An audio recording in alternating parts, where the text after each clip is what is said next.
Hello, मैं Arvind Mathur, associate professor in physics, government MS college Bikaner. आज हम बीएससी पार्ट सेकंड में एक जो ऑप्टिक्स का एक प्रैक्टिकल है न्यूटन्स रिंग, वो उसका प्रयोग करेंगे।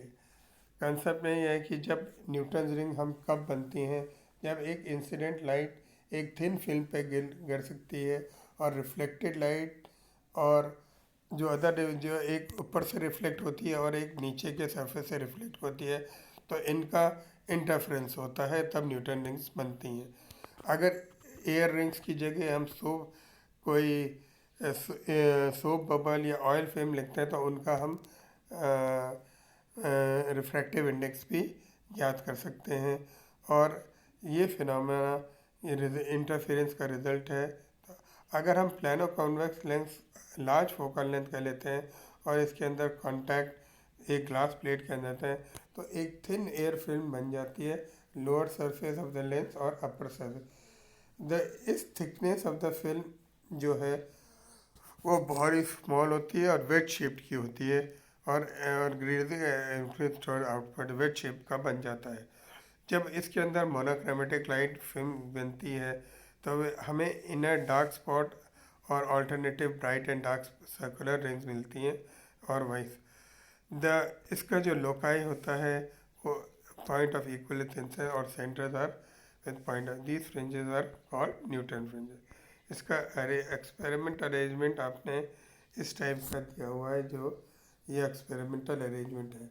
ये जो लाइट हमें मोनोक्रोमेटिक सोर्स से निकल रही है, वो 45 डिग्री पर एक ग्लास प्लेट पे गिरती है और उसका डायरेक्शन नीचे की तरफ होता है, और रिफ्लेक्टेड लाइट एक नॉर्मली कॉन्वेक्स लेंस L1 पे गिरती है। और लाइट अपर और लोअर सरफेस जब इसके अंदर जब प्रोड्यूस होता है, तो इसके अंदर एयर फ्रिंज होता है, जो हम ऊपर अपने एक आई पीस के माइक्रोस्कोप के पढ़ लेते हैं। माइक्रोस्कोप के साथ एक लीनियर वर्नियर स्पेक्ट्रोमीटर लगा रहता है, और जिससे हम उसकी रीडिंग को ज्ञात कर सकते हैं। और इसका जो ऑब्जेक्ट है कि हमें यह न्यूटन रिंग के माध्यम से मोनोक्रोमेटिक लाइट का तरंग दैर्ध्य या वेवलेंथ निकालनी है।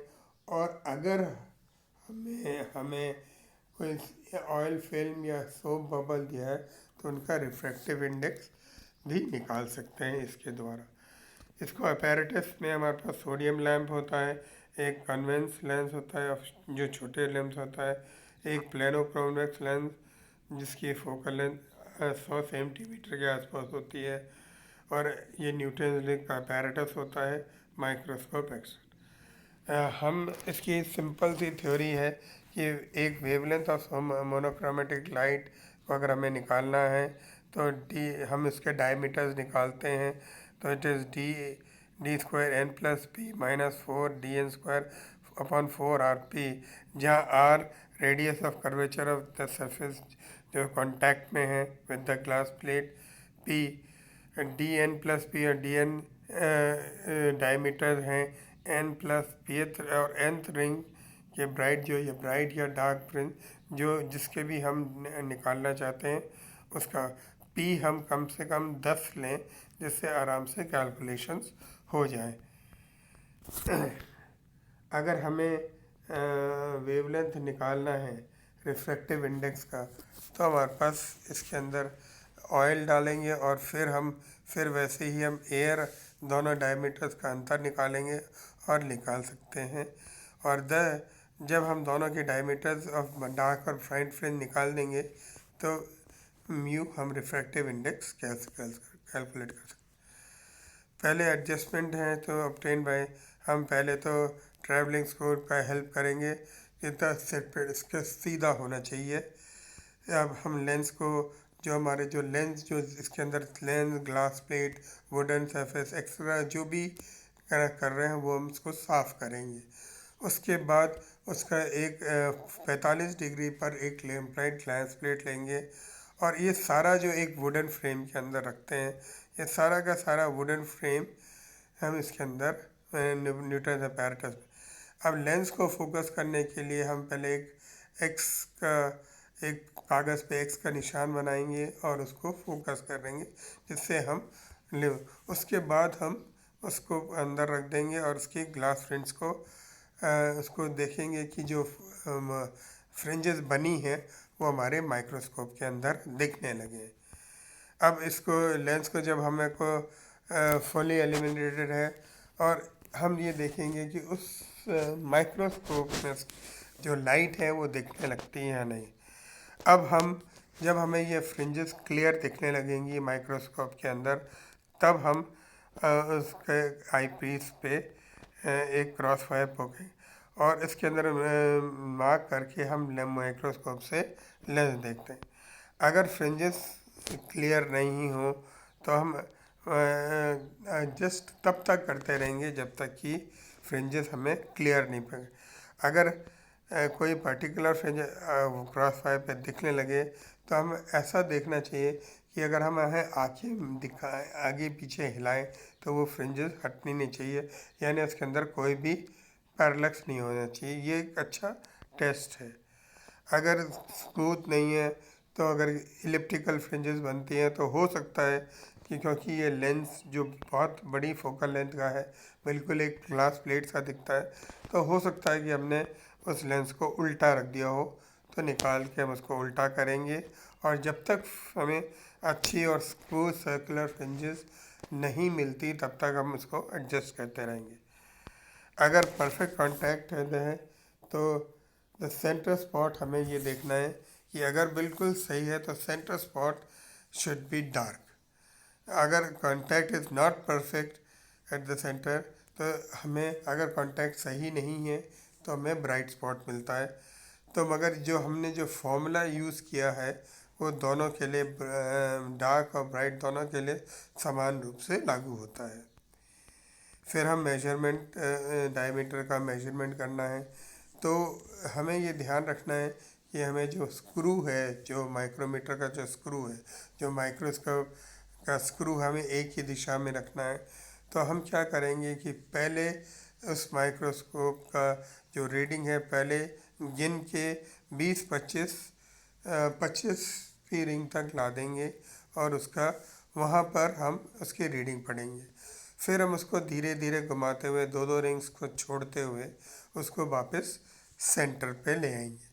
जैसे ही सेंटर पे आएगा और उसी दिशा में फिर हम ये रीडिंग्स लिखते रहेंगे जब तक कि हम दोबारा 25वीं रिंग तक नहीं पहुँचे। हर केस में ध्यान रखिएगा कि जो स्क्रू का डायरेक्शन है वो एक ही तरफ और हर अल्टरनेट रिंग पर अगर हम जब तक कि हमें नीचे नहीं है, ध्यान रहे कि सेंट्रल फ्रिंज 4 और 5 फ्रिंजेस जो इन बीच के हैं उसको हम जनरली इग्नोर कर देते हैं क्योंकि वो ज़्यादा क्लियर होती नहीं है और बहुत पास पास होती हैं। तो इसके बाद जैसे ही सेंटर की आ जाए हम उसी तरह 25वीं फ्रिंज तक दूसरे चलाएंगे और इसके बाद हम डायमीटर और स्क्वायर ऑफ द डायमीटर से हम लोकेटेड और इसकी वैल्यू हम निकाल सकते हैं। और इससे हम इसके बाद ये हमारे पास ऑब्जर्वेशन टेबल है। पहले तो हमने एक्स किया फिर -2 कर गए हम इसकी सारी की सारी कम से कम 10 रिंग्स का अंतर हो तो हम ये सारा प्रैक्टिकल कर सकते हैं। तो ये 10 रीडिंग्स तो हमारे को आनी ही चाहिए। इसके बाद radius of curvature of the lens को हम डिटरमाइन कर सकते हैं स्पेरोमीटर के मेथड से जो ऑर्डिनरी है। और अगर आपको कंपनी या प्रैक्टिकल में रेडियस ऑफ कर्वेचर दिया जाता है तो उसका उपयोग कर लीजिए। फिर कैलकुलेशन कर सकते हैं और टी के 10 के लिए हम दोनों डायमीटर्स का अंतर उपरोक्त ऑब्जर्वेशन टेबल से निकाल सकते हैं। फिर वेवलेंथ ऑफ लाइट हम इस सूत्र में यानी lambda is equal to D square N plus P minus D N square upon 4 upon R P से निकाल सकते हैं। रेडियम ऑफ सोडियम लाइट हम एंगस्ट्रॉम यूनिट्स में निकाल लेंगे। स्टैंडर्ड वैल्यू हम अपने टेबल में से देख सकते हैं और उसका परसेंटेज एरर निकाल लेंगे। इसके बाद हम जो सोर्सेस ऑफ जो एरर हैं कि दोनों जो प्लेट्स हैं नो एरर क्लीन नहीं हो, फोकल डिस्टेंस जो है वो बड़ा नहीं है छोटा नहीं है, क्रॉस फायर पे टेंजेंशियल एरर हो, सेंटर से हम कुछ रिंग्स नहीं मांग सकते। पैरेलल लाइट हमें नहीं मिल रही हो, सोर्स से पैरेलल कुछ दिक्कत हो, जो ऑलवेज मूव इन डायरेक्शन या हम दोनों डायरेक्शन में नहीं मूव कर रहे, एरर इन मेजरमेंट है, या वर्नियस जो है वो इनिशियल हो रहा, या अगर हम दोनों तरफ मूव नहीं कर। तो इसके जो प्रिकॉशंस हैं वो भी इसी के साथ हैं। The surface of should be clean, radius of curvature must be large, central shot should be dark, dark होना चाहिए, लेंस को दोबारा क्लियर करके डार्क लेना चाहिए। कि point of fixation of the cursor should be coincide with the centre, जिससे हम सारी रिंग्स को आराम से पढ़ सकें।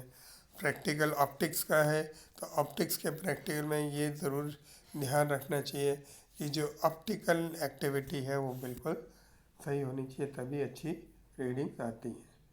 धन्यवाद।